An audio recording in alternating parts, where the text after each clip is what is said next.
इन्होंने साफ कहा था कि जी असम्बलियाँ नहीं टूटेंगी, कि खान साहब जो हैं वो 2023 में कौन से नए स्टेप लेंगे जिसमें पाकिस्तान की बेहतरी हो, नून लीग का, पीडीएम का, पीपल्स पार्टी का या पीटीआई का। तो क्या आपको वो लकीर नज़र नहीं आई जिसमें खान साहब का ये नज़र आ रहा हो कि वज़ीर आज़म नहीं बनेंगे? अच्छा सर, अब मुझे बताएं 2023 में खान साहब कौन से आम फैसले करेंगे? अस्सलाम वालेकुम, मैं हूं फलक शेख और आप देख रहे हैं फलक शेख ऑफिशियल। नाज़रीन, मेरे साथ एक बार फिर मौजूद हैं एम ए शहजाद खान साहब, जो कि एस्ट्रोपामिस्ट और जैम बाउल मेडिटेशन से ये बताते हैं, आपकी फ्यूचर की जो प्रेडिक्शन होती है वो ये करते हैं। उसके साथ साथ ये एडवोकेट भी हैं और 35 साल से इनका तजर्बा है प्रेडिक्शन की दुनिया में, जो ये पेशन गोइयाँ करते हैं। हमने जितनी पहले भी प्रेडिक्शन इनके साथ जो की हैं वो ठीक हुई है, चाहे वो 23 दिसंबर के हवाले से इन्होंने की थी। अब तो वो प्रोग्राम भी आपने देख लिया है कि कितना इन्होंने साफ कहा था कि जी असम्बलियाँ नहीं टूटेंगी। अब जो मेरा आज का जो टॉपिक है, 2022 में जो कुछ हुआ सियासत में, अब हम 2023 में एंटर हो रहे हैं। मैं आज एम ए शहजाद खान साहब से 2023 के हवाले से बात करूंगा कि खान साहब जो हैं वो 2023 में कौन से नए स्टेप लेंगे जिसमें पाकिस्तान की बेहतरी हो। आप लोगों को पता है कि जो भी मामला इस टाइम चल रहे हैं, ज़्यादातर जो मेजॉरिटी है वो इमरान खान को सोशल मीडिया हो या मीडिया हो उस पर बताती है कि खान साहब कोई ना कोई चीज़ें करते रहते हैं, क्योंकि कभी लॉन्ग मार्च की तरफ चले गए अवाम को लेके, कभी कोई ना कोई चीज़ इन्होंने बताते रहे। अब एम ए शहजाद साहब से मैं ये जानूँगा 2023 के हवाले से किसका बेहतर है सियासत में, नून लीग का, पीडीएम का, पीपल्स पार्टी का या पीटीआई का। जानते हैं एम ए शहजाद खान साहब से। अस्सलाम वालेकुम सर। जी बिस्मिल्लाह, वालेकुम अस्सलाम। कैसे हैं आप? अल्लाह पाक का बड़ा करम जी। सर, टॉपिक को आपको पता लग गया होगा 2023 के हवाले से, तो मुझे आप बताएं क्या पेशन गोई करते हैं 2023 कितना बेहतर है पाकिस्तानी सियासत में, कौन तरक्की करता हुआ आपको नज़र आ रहा है? अच्छा सवाल है। एक मैं बात बताना चाहूँ कि मेरी एक पेशन गोई अभी पिछले हफ्ते 2 पूरी हुई हैं। मैंने कहा था कि सेमीफाइनल जो है फुटबॉल का, फीफा का, अच्छा, वो अर्जेंटीना और फ्रांस के दरमियान होगा।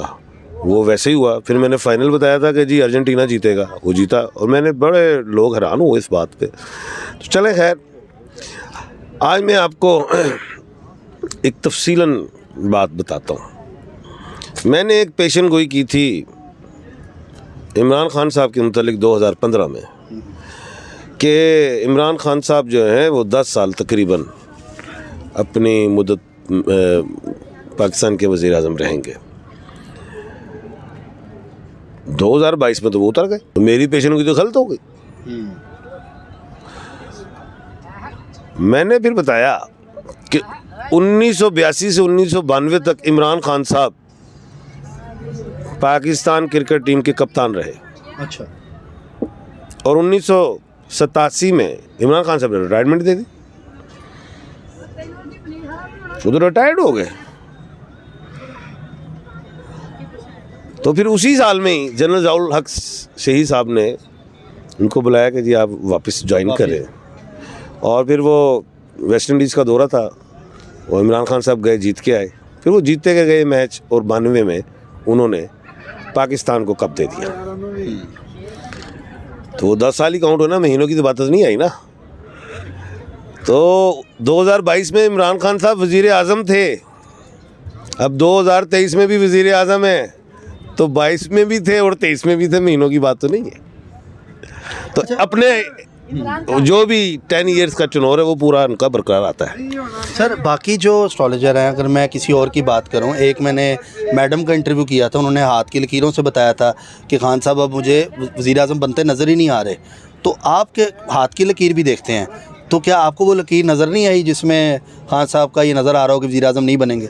मैं तो ये समझता हूँ कि इमरान खान साहब का तो हाथ ऐसे ही हमेशा रहा है, ऐसे भी करते हैं सारे, बल्कि इक़्तिदार में जो होते हैं उनके हाथ बड़े इजी पढ़ लिए जाते हैं।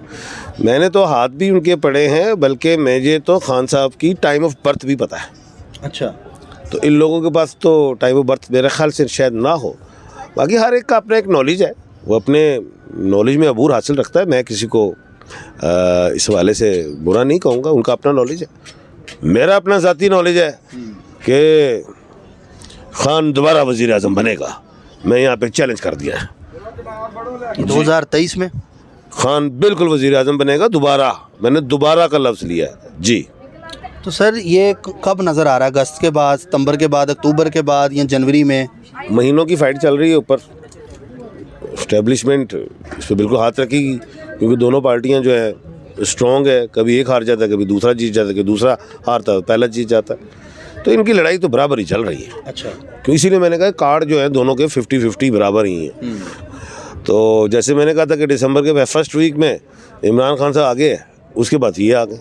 अब जनवरी में खान आगे हो जाएगा दोबारा। अच्छा शहजाद साहब, मुझे ये बताएं कि खान साहब के साथ लोगों की जो एक अटैचमेंट है वो तो है, कि आपको नहीं लगता वज़ीर-ए-आज़म बनने के बाद बहुत से लोग जो हैं खान साहब से एक्सपेक्टेशन ज़्यादा हो जाएंगी? अगर खान साहब वैसे डिलीवर ना कर सके तो लोग उनके ख़िलाफ़ भी हो जाएंगे, वही लोग जो खान साहब को लेकर आएंगे। तालीम बढ़ गई है हमारे मुल्क में, अब ये वो जहलों का मुल्क नहीं रहा। अब छोटे से बच्चे को भी पूछ ले कि जी कौन हमारे मुल्क का अच्छा बच्चा है, वो वज़ीर आज़म है, कौन बुरा है। और जब बच्चे ये कह देते हैं तो बड़े लोग जो हैं, जो हमारे नौजवान भी हैं और जो हमारे मैच्योर पर्सनस हैं, जो सीनियर सिटीजन्स हैं, उनको पता है कि हमारा मुल्क दिवालिया की तरफ चला गया है, तो निकलने में टाइम तो लगेगा। वो यही चाहते हैं कि हमारे मुल्क में कोई अच्छा बंदा आ जाए जो हमारे मुल्क को ना लूटे, चाहे हमारे मुल्क में 1.5-2 साल लग जाए मज़ीद, हम कष्ट खा लेंगे, लेकिन हमारा लीडर अच्छा होना चाहिए।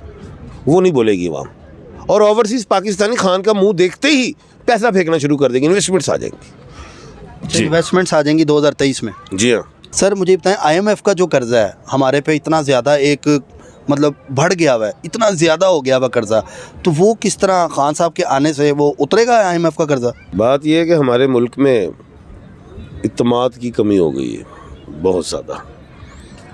लोग टैक्स चोरी करते हैं, नहीं देना चाहते। क्यों दें? उन्हें होप ही कोई नहीं है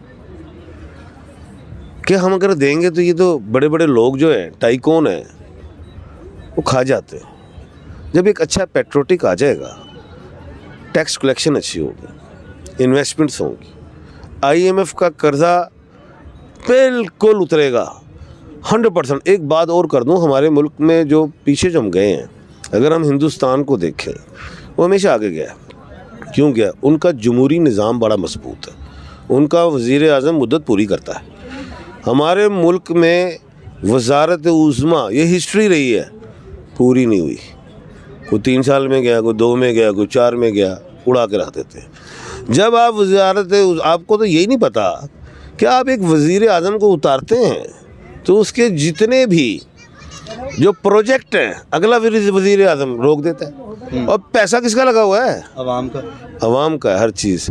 हमारे मुल्क में वज़ारत उज़्मा 5 साल की होनी चाहिए, लेकिन इसमें स्टॉक होल्डर्स आ जाते हैं, बीच में पंगा डल जाता है। उनको ये नहीं पता, उन स्टॉक होल्डर्स को, कि आपने एक वज़ीर-ए-आज़म के साथ सीट का चक्कर नहीं किया, आपने मुल्क के साथ काम डाल दिया, पीछे कर दिया मुल्क को। जो 5 साल उसने आगे लेके गया था, आप 10 साल पीछे ले गए। बिल्कुल ऐसे ही। ये नहीं पता, इसलिए हम पीछे, इसलिए हिंदुस्तान आगे है कि उसका वज़ीर-ए-आज़म नहीं चेंज होता।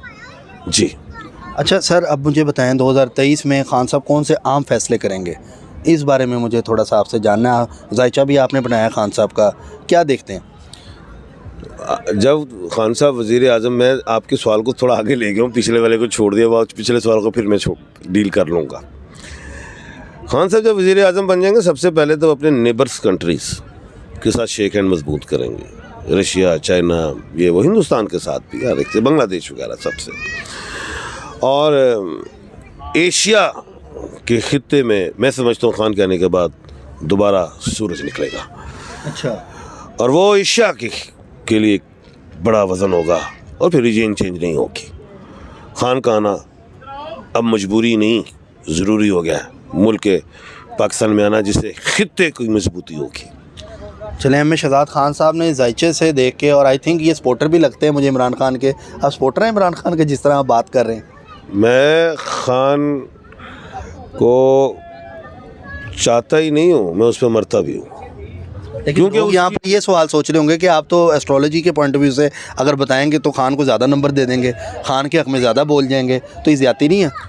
आपने मेरी ज़ाती राय पूछी थी। ज़ाती राय में खान के हिसाब और मेरे हिसाब एक जैसे हैं। अच्छा। ये मैं साबी में भी बड़ा मजबूत हूँ। ये ज़ाती राय थी। जो मैंने बातें की हैं उसमें मैंने बददयांती नहीं की है। अच्छा। जो मैंने एस्ट्रोलॉजीज है उसमें मैंने बददयांती नहीं की। उसमें जो आएगा वो आप वैसे ही बताते हैं? वैसे ही बताता हूँ, क्योंकि मैंने एक प्रोग्राम में आपके कहा था कि वज़ीर आला जो है परवेज़ इलाही एतमाद के वोट लेने के बाद अगर नहीं ले पाए, तो मैंने 50-50 कहा हुआ है, मैंने ये नहीं कहा कि वो जीत जाएगा, मैं कहा 50-50 है, मैंने बददियांती नहीं की जी। अच्छा सर, मुझे एक बात बताएं, ज़्यादातर कहा जाता है औरत का लेफ़्ट हैंड और मर्द का राइट हैंड ही क्यों देखा जाता है पामिस्ट्री में, और लोग इसको ये भी बात करते हैं कि जिसके हाथ नहीं होते किस्मत तकदीर तो उसकी भी होती है, तो फिर जिसके हाथ नहीं होते तो वो आपको क्या दिखाता है, फिर माथा दिखाता है, पाँव दिखाता है, या उसका किस तरह बताते हैं फिर? पहली बात है, ये बहुत सी बेवकूफ़ाना बात है कि औरत का लेफ़्ट हैंड और मर्द का राइट हैंड। मैं ये कहता हूँ कि जिस औरत का राइट हैंड है ही नहीं, लेफ़्ट हैंड, तो क्या करोगे, और जिसका राइट हैंड नहीं तो क्या करोगे? कई लोग ऐसे भी हैं कि दोनों हाथ ही नहीं होते। हिंदुस्तान में था तो मैं जब जेम स्टोन मेंशन करता था, किसी को रिकमेंड करता था कि यार ये पहन ले, जो उधर जो ज्योतिष है ना वो ब्राह्मण होते हैं, उन्होंने कहा खान साहब ये आप जो है लेफ्ट हैंड में भी कहते थे फलां फिंगर में डाल लो या फलां फिंगर में डालो, ये तो राइट में डाला जाता है। मैंने उस ब्राह्मण को कहा, ओए बबर शेरा सुनिया, जे सजी बाना हुए तो फिर की करेगा। वो चुप कर गया, लाजवाब हो गया। अच्छा, हाथों को मैं दोनों को देखता हूँ, अगर एक औरत हो या मर्द हो, दोनों हाथ सामने रखता हूँ। अगर एक नेगेटिव बात राइट हैंड में है तो मैं लेफ्ट पे ज़रूर देखता हूँ कि वो नेगेटिव बात लेफ्ट पे है या नहीं है। अगर दोनों में है तो आप प्रिडिक्शन में कर देता हूँ, अगर एक में है और नहीं है तो इसको मैं उसके मुताबिक बात करता हूँ।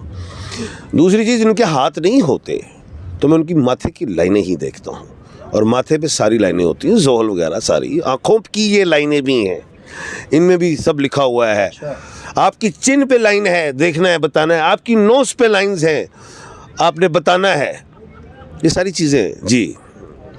नाज़रीन, देखते हैं प्रेडिक्शन के हवाले से कि अब ये एम ए शहजाद खान साहब की जो आने वाले जो भी टॉपिक्स होंगे उसके ऊपर हम इनकी राय लेंगे, प्रेडिक्शन भी लेंगे, क्योंकि ज़ाती तौर पे ये बता चुके हैं कि ये पीटीआई को सपोर्ट करते हैं।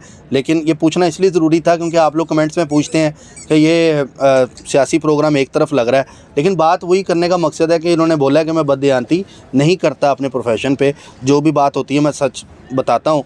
तो नाज़रीन, देखते हैं कि आगे क्या होता है, क्योंकि आगे की जो बात है वो अल्लाह ताला ही जानता है, और हमारा ईमान भी यही है, जो करता है अल्लाह करता है, अल्लाह जो करता है वो बिल्कुल ठीक करता है।